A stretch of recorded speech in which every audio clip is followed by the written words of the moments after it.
Conversation with Milton Erickson. It's quite a topic, right? Conversation with Milton Erickson, Volume 1. It's a very valuable resource for hypnotherapists, but for therapists too, but for hypnotherapists. And me and Randy are devouring the book right now. Um, and because this book offers a unique opportunity to learn from Erickson's insights and techniques as he shares his wisdom and experiences with Jay Haley. Now, Randy has studied with Jay Haley directly, and Randy loves Jay Haley. I love Milton Erickson, so this is going to be a very good duo tonight. Jay Haley is a highly respected psychotherapist and the author of strategic therapy. He's the father of uncommon therapy, and he's very known for his contribution to the field of family therapy and strategic therapy, looking for solutions, not just looking for problems. And he was associated with the Mental Research Institute in Palo Alto, California, and worked closely with pioneers like Don Jackson and Gregory Bateson. And Haley was intrigued by Erickson's innovative therapeutic strategies and played a key role in documenting and sharing Erickson techniques with a broader professional community. This is Jay Haley. Now, Jay Haley was born in 1923 and passed in 2007, so not that long ago. Milton Erickson was born a little earlier than that, about 20 years earlier, in 1901, and he passed in 1980. And Milton Erickson is the father of Ericksonian psychotherapy, the art of psychotherapy through hypnosis. And Erickson revolutionized the field by introducing creative and unconventional techniques that focused on utilizing the unconscious mind's resources to facilitate healing and personal transformation. So any others before Erickson have used the unconscious mind resources, but the way Milton Erickson used the unconscious mind to facilitate healing and transformation was quite out there. And Erickson is known for his ability to tailor therapeutic interventions to individuals' unique needs. Tailoring is very, very unique in Ericksonian's approach, harnessing the power of suggestion, metaphor, and hypnosis. Erickson was very, very good at metaphors and storytelling, and a lot of confusion. And does that. So we're gonna have Randy come in and tell us what he loves to talk about Jay Haley.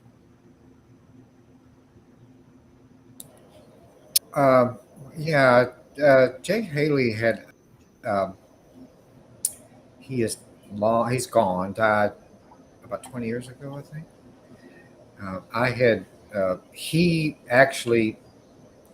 It's a long story, but I won't go into it. But Jay Haley met Milton Erickson way back in the mid 50s, early and mid 50s, and Jay Haley was part of a research project in California, and they were doing research, and they met him, and that's how that relationship started. And the thing that was, and Jay Haley wrote the first book about Erickson. What was interesting is that Milton Erickson is is the most influential hypnotherapist in our lifetime. One of two, I must say, probably. He was a doctor. He was a medical doctor. He's a psychiatrist, and he wrote 100 papers, uh, and taught all over the world. And what was interesting is most therapists had never heard of him until Jake Haley wrote the book about him, a profile of him. And it's called Uncommon Therapy. And I read it. I remember reading it back when I was a young therapist, when I was in my early 30s. And I just was absolutely blown away. It was incomprehensibly weird, and I didn't understand it. So I sought out Jay Haley, and because I wanted to understand what was this about, and he did. As it happened, he brought a workshop to New Orleans. Him and his wife. I went to that workshop. This is in the '80s, and it was just that their what he was doing he was videotaping his sessions and with the client's permission showing them, and it was just absolutely fascinating. But what was interesting, what he showed about Milton Erickson and all that stuff is kind of the same as you know how we look at Picasso these days and think big deal. I saw a Picasso drawing that had 4 lines, and people like, what is the big deal with Picasso? It doesn't even, you can't even, it's all blocks and stuff like that. Why is that? And what we don't realize, or Jackson Pollock, another famous artist, what was the big deal with him? He just has giant pictures of paint drippings. We're not there to know in that time what kind of revolution that was. And Erickson's way of working back in the 40s and 50s was very revolutionary, especially in 2 ways. He was working in a world where there was psychotherapy, psychoanalytic psychotherapy. That's what I studied. And that meant that it took a long time. It was a long time process. Insight was very important, but that came after months and months and months and months and years of therapy. And there was no such thing as brief therapy. That was impossible because you're changing a person's personality. And the second part that Erickson, from what I understand, is that, and that Jay Haley proposed, is that and this is the real revolutionary part of it, the therapist was responsible for the change as much as the patient. And back in my training days, even my great supervisor who I had, I mean, it's, if a client didn't change, then they just didn't want to change, and that was it. And we can't make anybody can't bring a horse. You can bring the horse to water, et cetera, et cetera. Milton Erickson, through Jay Haley, and Jay Haley both proposed, well, if a client isn't changing, if they come to you with a problem and it hasn't changed, then that's partly because you're not doing good therapy. And you better believe that hits some raw nerves in the therapy world. That's for sure. It was good. It was good that they had that, but it was still very hard to hear. And so that was some of the revolutions that he, and Jay Haley became a disciple of Erickson's, wrote lots of books. And the genius that I think Jay Haley had, I've read this book years ago. The book that's on the screen is this book. And I've read it years ago. There's 3 of them. There's 3 volumes. This is volume 1. There's another volume. There's 3 volumes. It's about, what, 1,200, 1,500 pages. It's a lot of stuff. It's transcripts of interviews. Jay Haley interviewed Milton Erickson, and John Weekland, another guy, interviewed him. And I read read this book as transcripts, and when I read them, it's incomprehensible. I might as well be reading Sanskrit. I do not understand what Milton Erickson's saying. I don't understand why he's saying it, what he's saying, or how he's saying it. It is incomprehensible. And for somebody to sit down and to understand that and to develop a style of therapy from it, to me, was just genius. You just have to be a genius to figure out what he was saying. Because Jay Haley was going to him, that's the last thing I'll say. Jay Haley was going to him for supervision. Well, I've been in supervision. I've been supervised for many, many years when I was in therapy, 5 or 6 years, weekly. And I've been to a supervisor, and I know what it's like to talk about a case, and then you get supervision on it. Well, Jay Haley went to Milton Erickson to get supervision on some of the cases he was doing. And I was like, I'm reading, I think, well, I don't know what I would say to some of this stuff. It doesn't make sense to me. Jay Haley, it made sense to Jay Haley. He figured it out and he created a type of therapy from it. And that to me took a genius. Reading that, Milton Erickson was a genius too. And like most geniuses that I assume, they talk it is just sometimes incomprehensible. For somebody with an average intelligence like me, actually my intelligence is below average. I have a 99 IQ. That's not true. Uh, That's not true. that's That's true. not true. You're silly. No, that's not true. Stop it. True. No, Uh, it's not. but for somebody who's just average intelligence, it's like, God. I mean, it's just, they just, and Jay Haley was like that also. I trained with him for 5 years. I went up there about once every, it was about once every 6 months for, uh, it's usually for a week long, super long training. And there's this couple of summers I went a full month, stayed up there the whole month and watched him and his wife do therapy.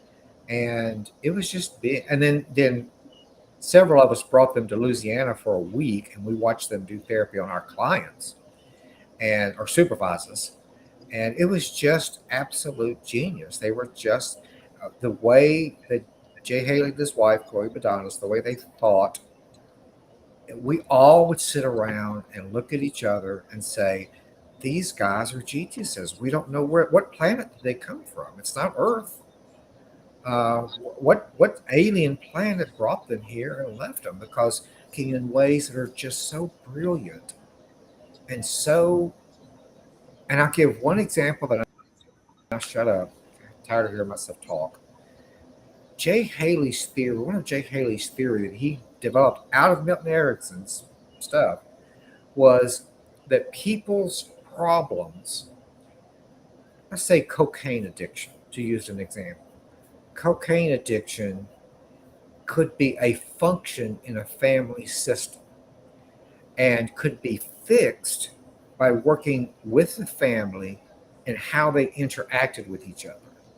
Not by medicine, not by rehab, not by isolation, not by going to AA, believe it or not, or NA. He would fix them by how they interacted with each other in the family. And it was brilliant. It was just absolutely brilliant. It's a shame it never caught on. It was so brilliant, I guess it just never caught. But anyway, yeah, it's so anyway, that's my dime store version of my experience with it. I've struggled with learning Erickson and even Jay Haley stuff is sometimes hard to learn, but it's very very interesting. And there are therapists like Carmen who do identify themselves as Ericksonians, um, but it's those type of therapists that would say I'm an Ericksonian therapist are a breed above other kinds of therapists because that's a signpost that says that they take the therapy much more serious than others. Typically, not everyone, but typically, because it's very complex and it takes a lot of determination to understand what it's about. Okay, I'll shut up. I'm so tired of hearing myself talk. I'll be quiet Oh, for a little that's bit. beautiful. It's good to have you talk about Jay Haley and your interaction and your experience. It's also always valuable. What I want to mention is that a lot of people are not familiar with brief therapy. And brief therapy is very different than traditional therapy because it focuses on clients' competency and resources. And brief therapy doesn't look at the past, what he failed in the past, or what he had all kinds of problems in the past. But brief therapy focuses on a client's strength and their future successes. And it's solution building rather than problem solving. Right? So we build solutions, and solutions we look at strengths, and the focus of the therapeutic focus of brief therapy is on a client's desired future rather than on past problems or current conflicts. So oftentimes, people do not have good success with therapy because every therapist approach is different. And sometimes the clients are not necessarily, um, they can't quite verbalize to you that they are more interested in the solution than in past problems. Some people benefit greatly from talking about past problems, just get it off their chest. Um, but although they benefit greatly, they are looking for solutions. Uh, but when you present solution to them, they will switch the tone and provide different solutions or different difficulties into applying the solution. And it can be a little bit tricky into dealing with these people, but nonetheless, um, I like solutions. I'm always solutions oriented, and I like solutions. And behavior is very important. What we do, our actions, what we do, what we think, what we speak, the thought processes that we have. And I'm not surprised that Jay Haley made use of the client's entire family to solve problems, because so many of the values and the beliefs are rooted in the family. And there are so many automatic processes that are happening in a family that when you work at the root of the problem, you're more likely to have a success, a higher degree of success when you work at the root of the problem, as opposed to just work at the problem, right?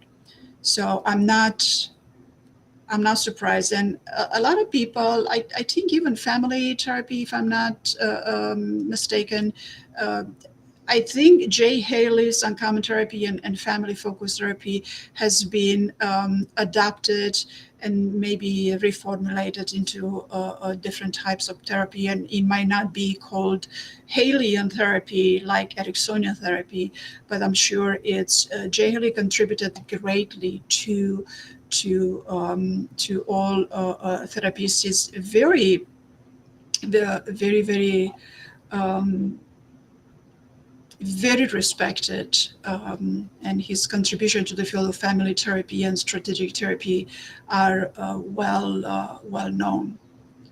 Um, and well, of course, Jay Haley is a smart guy, and I'm not surprised he was intrigued by Milton Erickson. But Milton Erickson, as often you mentioned this very often, Randy, Erickson, it's quite something. He's a genius, but some of his approaches are quite out there. And I am understanding how he goes straight to the root of the problem in a very unconventional ways, because there's so many beliefs you have to bypass, so many values you have to bypass, so much uncomfortableness of just being there in a therapist office. And Erickson was in a wheelchair, so the natural response to when you see someone in a wheelchair is to go help them.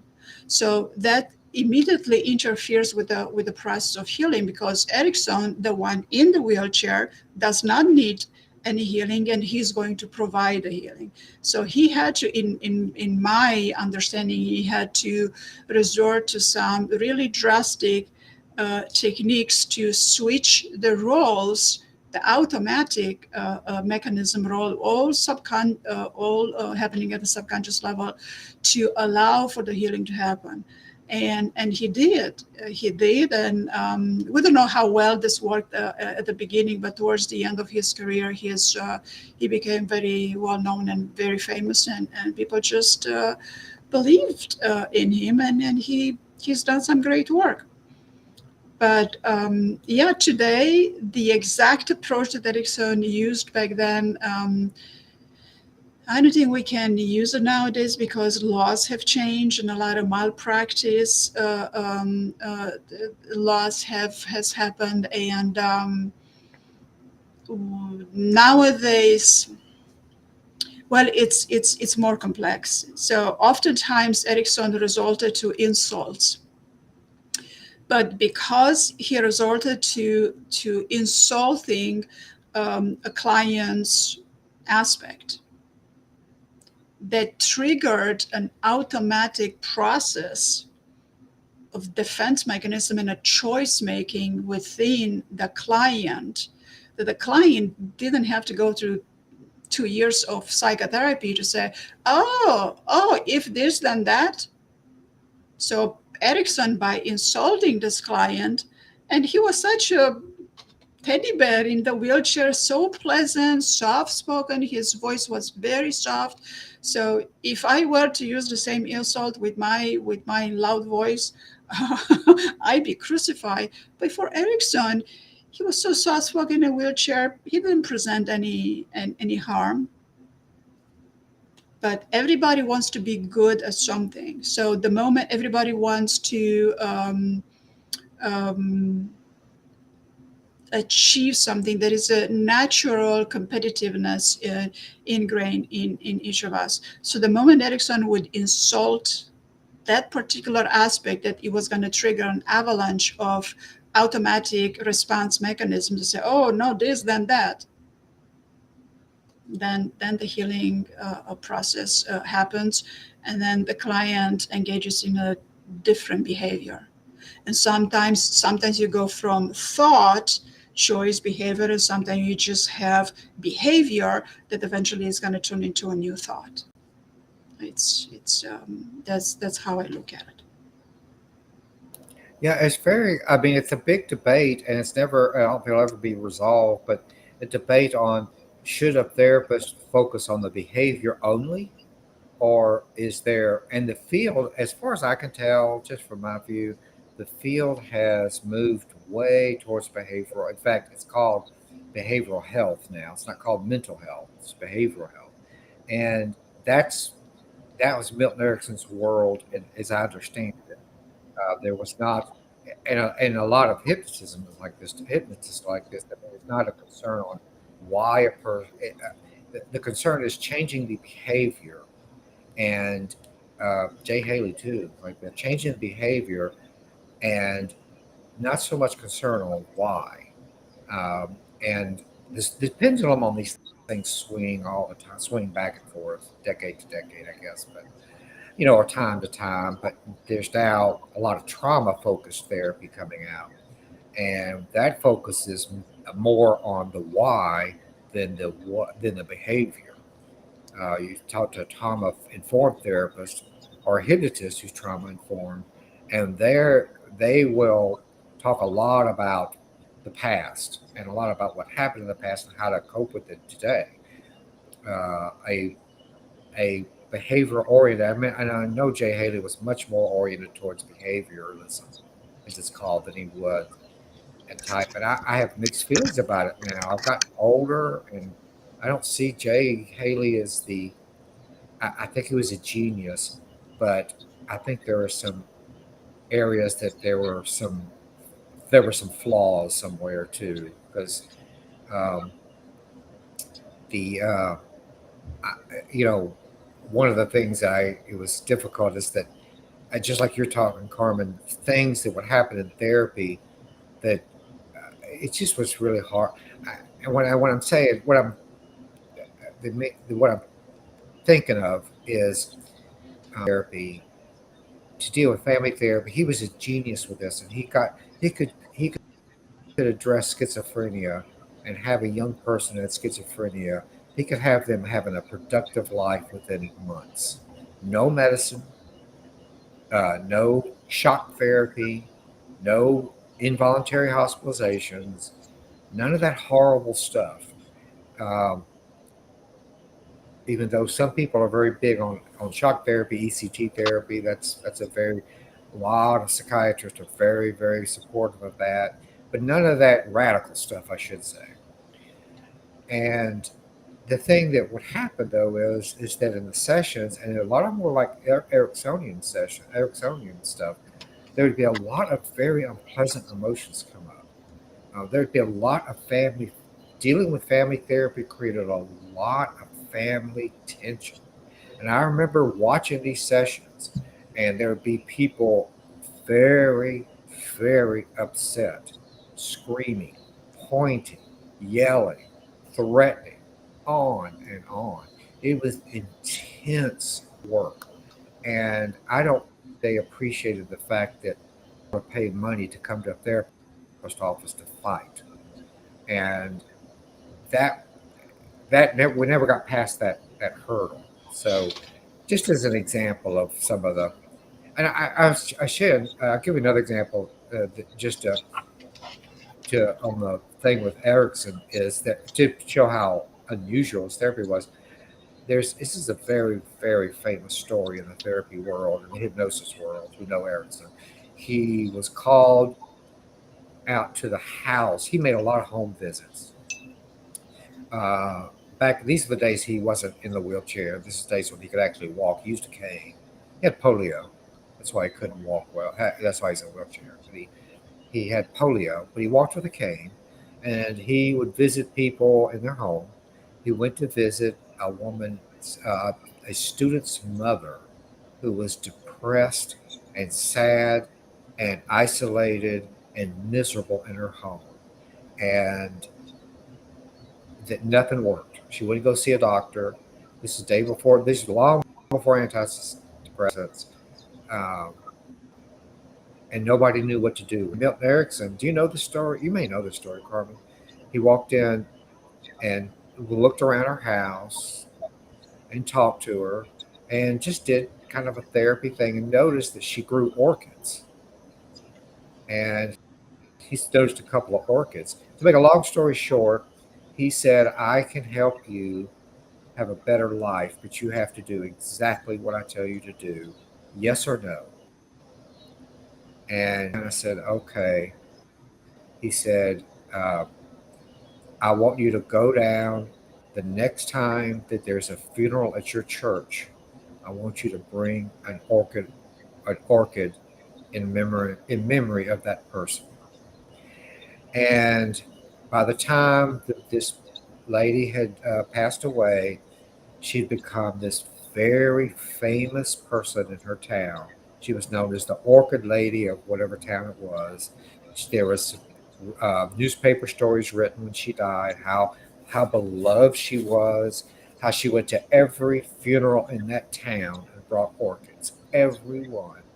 She was brought orchids to grieving families. She was the Orchid Lady, and it gave her a purpose to life. And it cured her depression. That's the way Milton Erickson treated depression, and it's very very unique. And uh, I don't get bill an insurance company for that these days, but that was one example of the type of different type of therapy he would do, and it worked. She was very happy, but he didn't even hypnotize her. So that's one example I think of.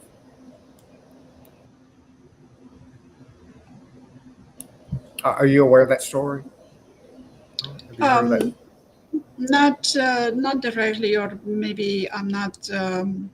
It's keeping my mind. My mind. You've probably heard of it. Yeah. Yeah. There was another one went into a young girl wouldn't go. This is an example of what you're talking about, Carmen. He went into. She was like 12 or so. Um, she wouldn't leave her house. She was agoraphobic. Wouldn't leave her house. Wouldn't go out. Wouldn't go to school. Wouldn't go on dates. Back then, it was a big deal if a young girl wouldn't go on a date. Back in the 40s in Milton Erickson's world, and she had not. She wouldn't jump to that stage of separation from her family. Real attached to her mother. Mother was sick. Mother was sick and bedbound. And Erickson, here's how Erickson treated that. And she was the reason she wouldn't leave is because she was self conscious about her feet. She thought, as any teenage daughter, teenage girl, and boy too, but any teenager, they're self conscious about something. And for this girl, it's her feet. She thought they were way too big. And that every time she walked out the door, people looked at her feet and laughed at her because they were gigantic. And here's how Milton Erickson treated. Here's a Milton Erickson, a iconic Milton Erickson story. He went to the mother's house on the pretense that he wanted to talk to the mother, and had the girl come in to help him bring some stuff to the room or something, and had the girl kind of help him on the pretext that he was a doctor. He was making a home visit to help the mother who was bedbound. In the course of this visit, he backed up purposely and stepped on the girl's foot on purpose, enough to hurt it. And she screamed out loud. This is published study. You can find it in the literature. This case, and she screamed out loud. He backed off, and he said to her, "If you would grow those feet bigger, then a man wouldn't step on them." And that, whatever happened then, she went out with friends, and she never was stuck at home again ever. She wrote him when she got married, she got engaged. She would write Milton Erickson these letters. That was Milton Erickson's therapy. Nobody in the entire world could do that these days. But that's what. Now, Jay Haley would listen to a case like that and not think, "Well, that's impossible." I mean, that's magic. He would listen to it and think, "Now, what are the points here? What is something that I could do that he was doing? I can't go out and step on people's feet, especially children. But what could I do?" And Jay Haley could take a case like that and distill out of it the essence of what that case was about. And that to me was genius. Because I read that case and I'm like, this is crazy. So yeah. It's highly motivational. Not crazy, but I mean, yes, that's yeah, because it's highly motivational. Mm-hmm. Yeah. Not crazy. I don't mean the case is crazy. I just mean it's like, this is something what am I supposed to do with it? What do I learn from this? What can I, as a therapist, what can I learn about a psychiatrist in the 50s stepping on a 12-year-old foot on purpose, making her hurt, then screaming at her? And Jay Haley figured it out. I couldn't have ever. I would have thought, this is way over my head. So what did Jay Haley say about it? Well, in general, his thing is that you start with where the client is. And you, as you know this very well because you're trained just like I did with the Institute, Carmen. You know that one of the things is what's called joining the client. And that means start in their world. Instead of trying to convince a little girl, "Oh, your feet's not that big. Let's see what the average size of a teenage girl is." And even if they are big, who cares what people say? It's what's inside that counts, and all that stuff that us therapists will try to say. He joined her. The way he joined her was to start in her world that her feet were too big, and or not big enough. And he joined in the sense that something was wrong with her body, and he joined with her that something is wrong with my body and I need to be fixed. And that connected with that teenage girl, like it does most, teenagers. And there was the thing that Jay Hay would say about cases like that is it's useless to bring a child like that into therapy. It's not useless, but it's very inefficient to bring them into therapy and talk to them for 6 months and try to get an insight into why she's conscious about her feet or where that came from and what that's about, and trying to do play therapy with them and trying to understand the psychologically dynamic processes that occurred subconsciously and consciously that made her so self-conscious about her feet, and then try and have her see it. That's very, very inefficient, and it's not doubtful to work. The genius that Erickson had the he picked up is you could change somebody's life within. So that's what I understood some of that to be. Mhm. Yes, because they were both Erickson and Haley, they were going for the solutions, and they both knew that the client already had solution for their problems. It was just a matter of evoking these responses. And Ericksonian style, it's highly evocative, and that's why the language is can get sophisticated because it's vague and it's specific because it's evocative. The same thing can mean so many different things to different words to different people, um, and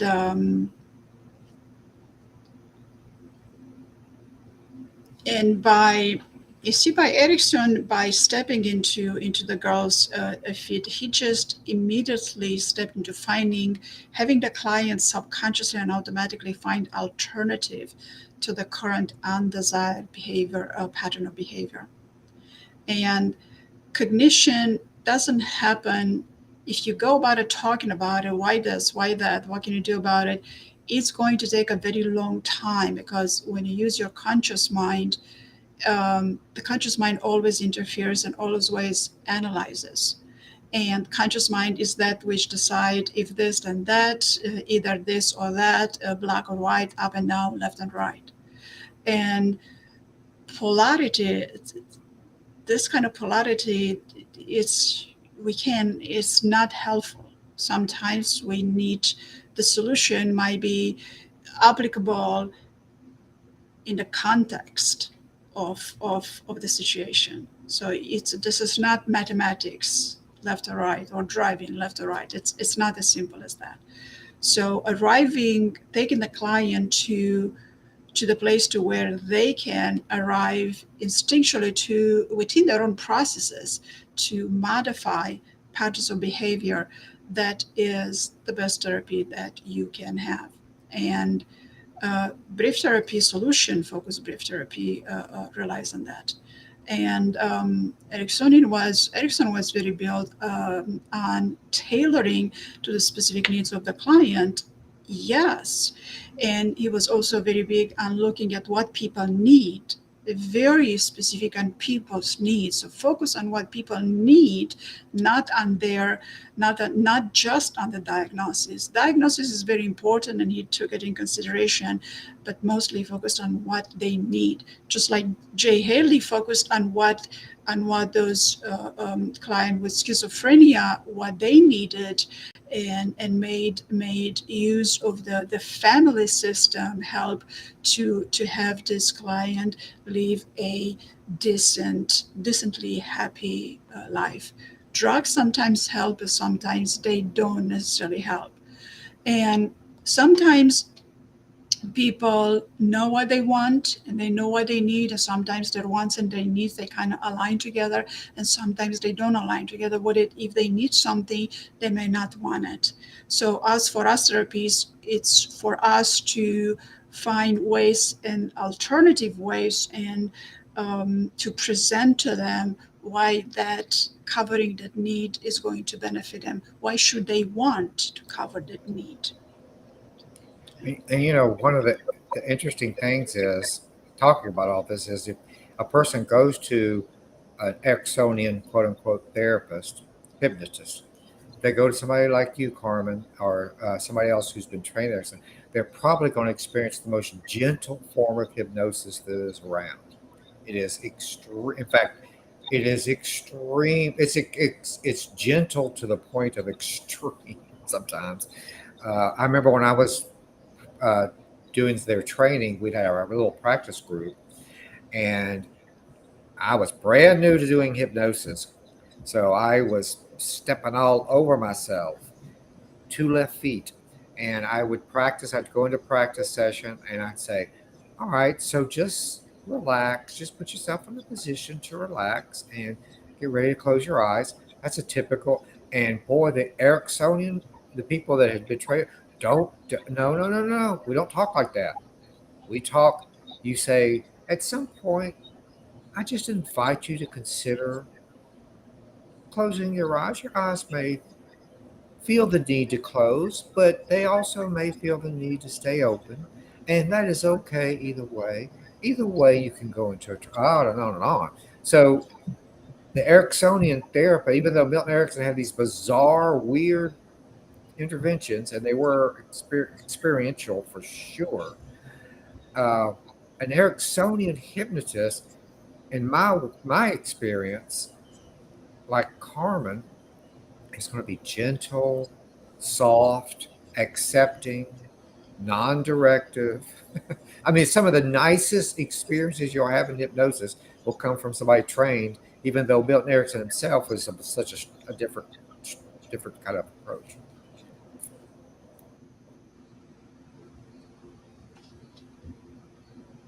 Yes, yes, very, very well, very well. I have to say too that one of the things, just what you're saying, that I appreciated with reading Erickson and training with Jay Haley, who worshipped Milton Erickson. I mean, he truly thought he was genius. Jay Haley did, and he was. But I mean, Jay Haley published more about Milton Erickson than anybody. But one of the things that I deeply impacted me is I trained for about 5 years up there, off and on. And once it was about 300 hours of training altogether. Never once, ever, did I hear them. I mean, literally, never did I hear them use a diagnostic word, except for schizophrenia.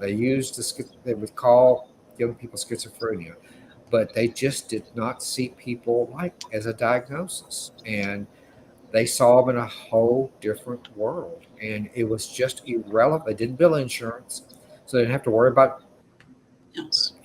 diagnosis codes. They saw human beings in a whole different world that was brand new to me. And I have talked to my colleagues about that before, and I say, yeah, they didn't even, they're, and boy, a couple of my colleagues are like, well, my God, that's almost unethical, Randy. You can't do that. You can't. How could you? How if you don't know what's wrong with them? How can you fix it? Well, you take it in And I consideration in say, case you well, don't get them as diagnosis. yeah, but they just did not see people. The theory was, I asked him about it once, and I asked him I said about borderline, because borderline personality disorder was the hot thing back then, and it still is. But it just came out. It just had been the theory of it just developed, and everybody wanted to know how Jay Haley would treat borderlines because they're very difficult, very challenging, et cetera, et cetera. And so I was in a class, and somebody said, what's your approach? What you're thinking about how to treat a borderline? And his response was, and this is very Milton Ericksonian, I think. He said, I've been looking around to find a borderline now for many months. I looked out on the street. I go into the waiting room every so often, see if I could see one in there, and I haven't found one yet. And we all laughed because that's not the way. You don't borderlines don't look a certain way; they act a certain way. But he was making the point that he just didn't think like that. He thought about problems and how to get people. He thought that a person came to a therapist to solve their problems, and if a therapist didn't help them do that, and as efficient and as effective and as quick and as efficient as I said way, then he probably wasn't doing really good therapy, and that was very Milton Ericksonian influenced, very much so. I think. Yeah, you were mentioning behavior change without necessarily having to understand why engaging in a certain behavior pattern change would bring any benefits. And a simple exercise as in the morning when you're about to get out the door to go wherever you go, your first outing in the morning, when you put your shoes on, if you normally put your shoes on a right foot, make a habit that for the next 21 days, put your shoes on a left foot. And then if you mess up, then you start again. You begin at day one. And then when you mess up, you start again.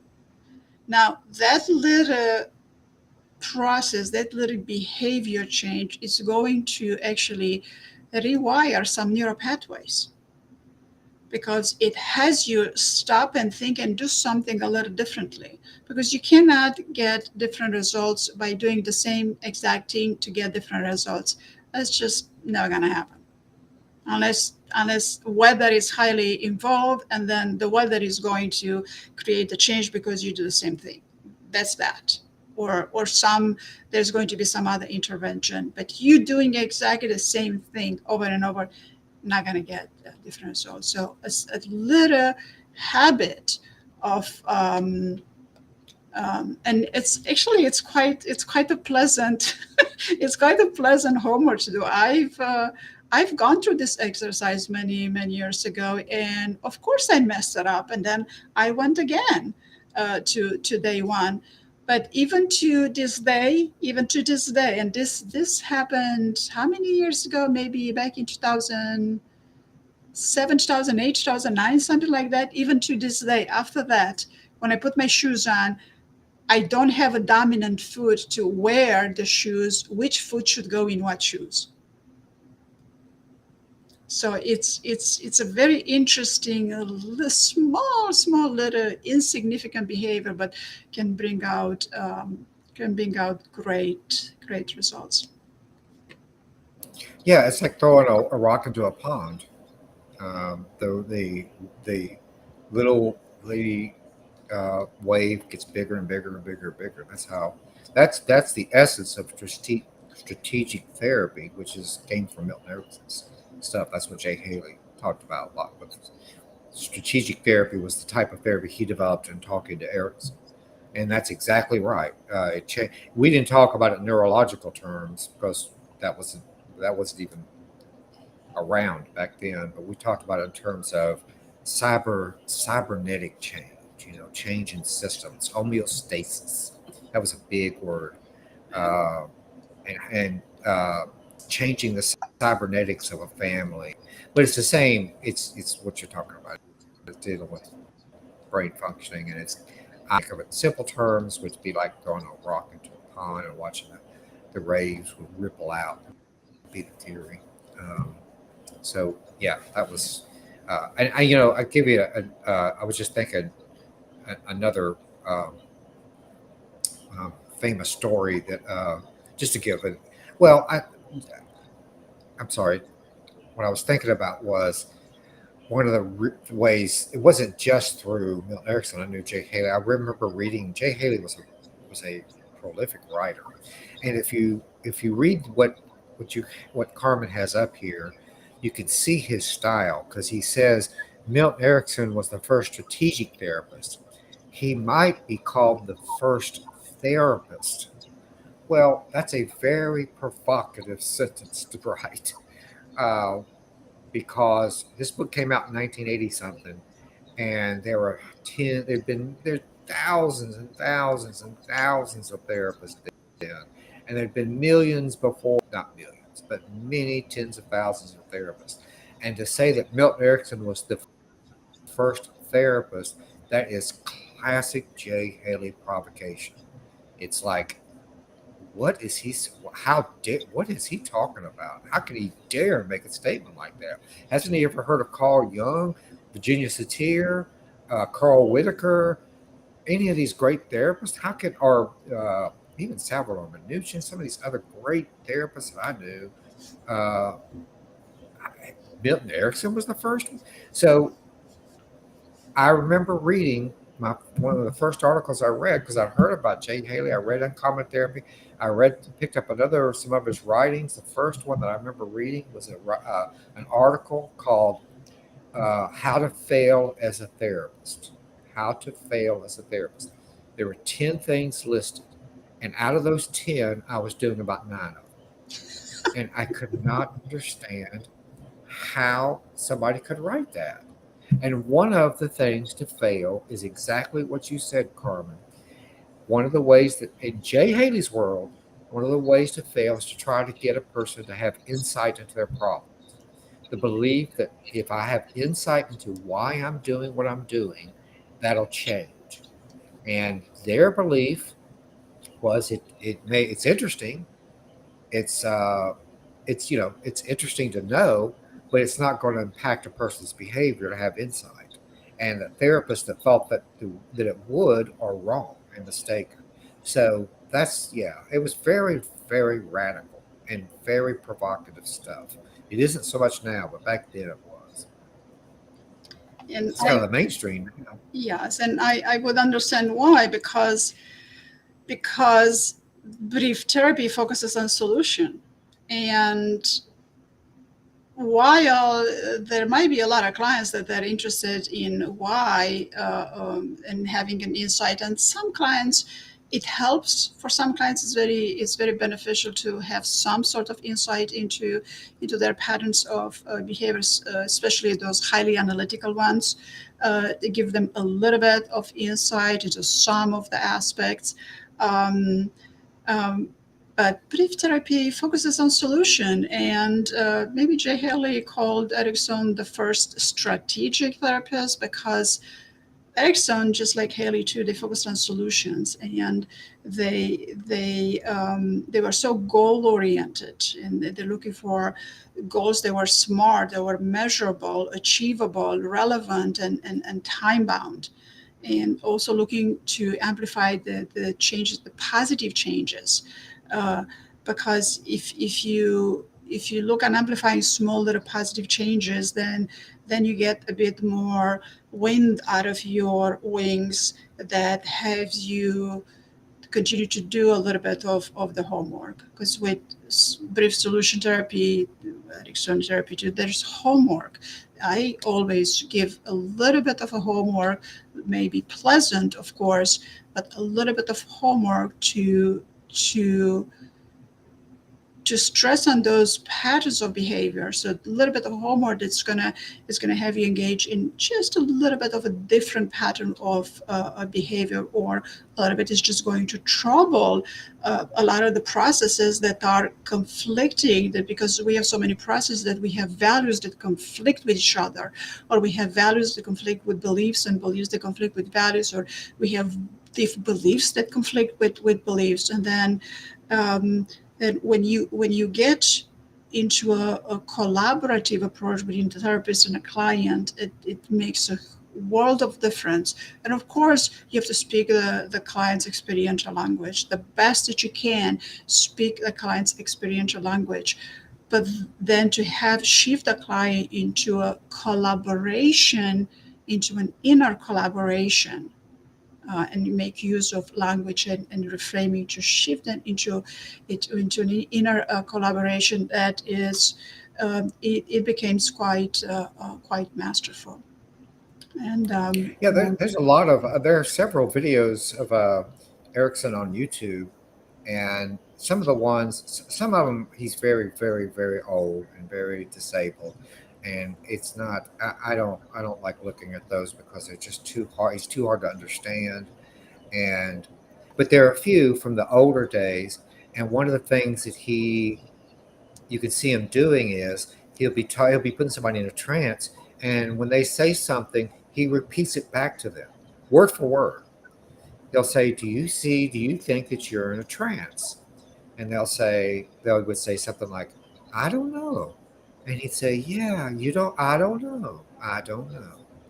And that, that would go on forever. And people like Jay Haley took that and saw that that was a way to join. That's the way that Milton Erickson was able to establish rapport. And it's now standard. It's standard in the therapy world that you model how they talk. Model it's called modeling how they talk, how they move their hands, how they or what they sound.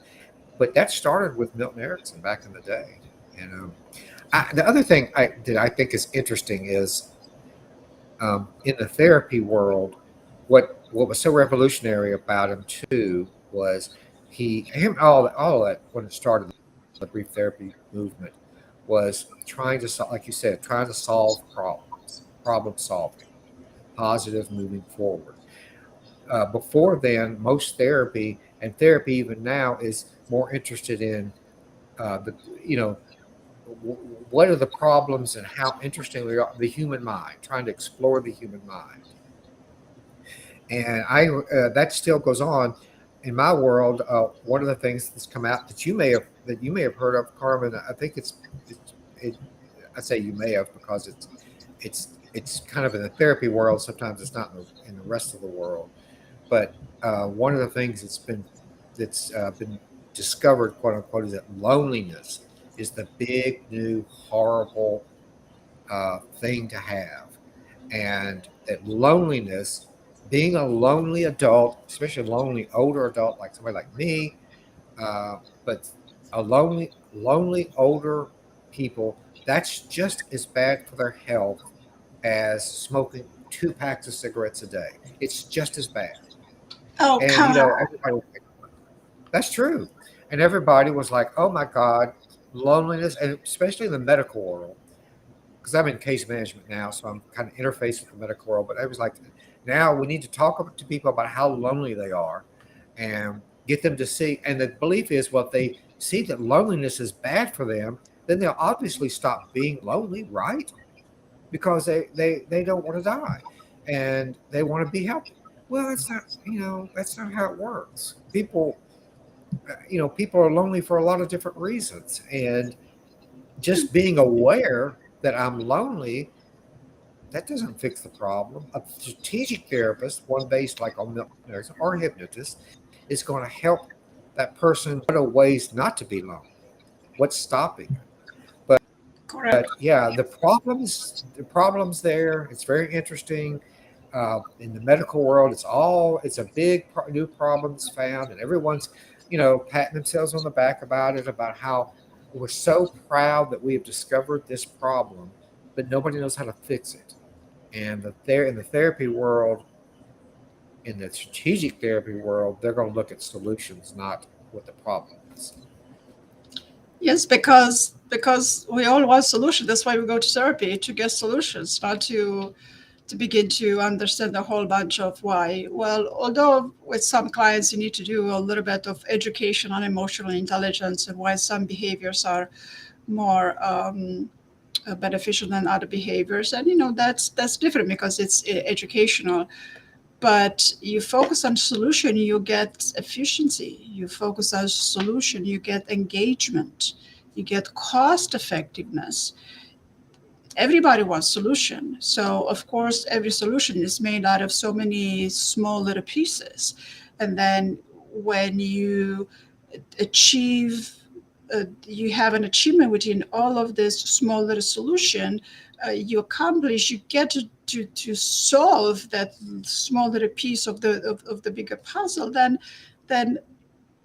it implements a very good strategy, and then you get skills that you can apply immediately into your life. And then when the client has that, then the client feels empowered. It's like, oh, I can do it. Well, of course you can do it.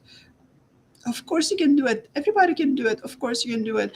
And sometimes, people just need a little bit of encouragement, because so many things could have happened that have gone. So it's just sometimes in life we hit a rough patch, and that doesn't matter what we do. It's just Murphy's law.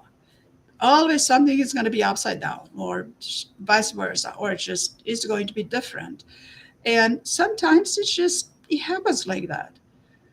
But if one good sentence helped me, and it still helps me, it sticks to me, that chaos, it's merely a lack of recognition of pattern.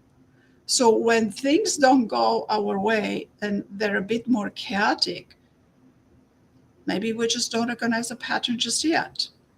So maybe we need to look at it from a different perspective.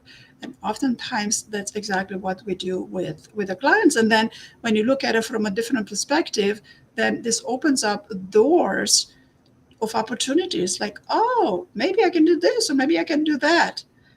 And then problem is solved. Instead of getting stuck in a negative. So this is, I don't like this, I don't want this is no me, no, don't. So yeah. Yeah. All right. Want to add anything, Randy? I've talked way more than I ever have in my life tonight. Uh, Actually, it was it it uh, one of the things that I think is so interesting about it is that um, I, one of the things I appreciate about as I've learned about hypnosis over the past couple of years, 2.5, almost 3 years now, that people who do can a person call a hypnotist up and say, "Are you an Ericksonian hypnotist?" And the answer to that is, "Yeah, you should. You can. And you could and should." Uh, but you certainly, if they say who, what, I don't know what you're talking about, that would be that might be a red flag. It may not be. It may be. Uh, but most trained um, hypnotists that have been around for a while are going to know what you mean when you say that. And it doesn't mean that if they're not that they're somebody you shouldn't see. It just means they have a different style, and that different style works really well. Yeah, it's not a it's a very effective. I've seen people do this rapid hypnosis inductions that put people induced a trance within 30 seconds, and it's just a lot different. But it doesn't mean that it's worse than any other. It's just a different style, and but people should I mean, as an informed consumer, people should be aware that they can ask those things. And if a person calls somebody and hypnotist and says, "Are you this way?" or kind of what's your school of thought, and they don't have one, or they don't know who somebody like Milton Erickson is, or somebody like um, Elman. I'm forgetting Elman's first name. Dave That's Ellman. bad. Dave. Uh, Anyway, they know who Dave Elman is, who is contemporary. That kind of stuff. That's just a sign of my old age. That that's probably a bad sign. So anyway, that's all I have. all right, that was very good. This was very good. We should continue talking about Jay Haley and Milton Erickson because we can talk about it forever. But maybe next time we can talk about trauma therapy. Trauma is very important. A lot of people have gone to trauma, and in trauma, we do need to go over some of the reasons why. And we do, it's very helpful for the client to understand, to get some insights into that, into the processes, how they process the trauma of what happened and how they continue to process that. So insight into that, it's helpful when it comes to trauma. And and then solve it, remove it, and be happy.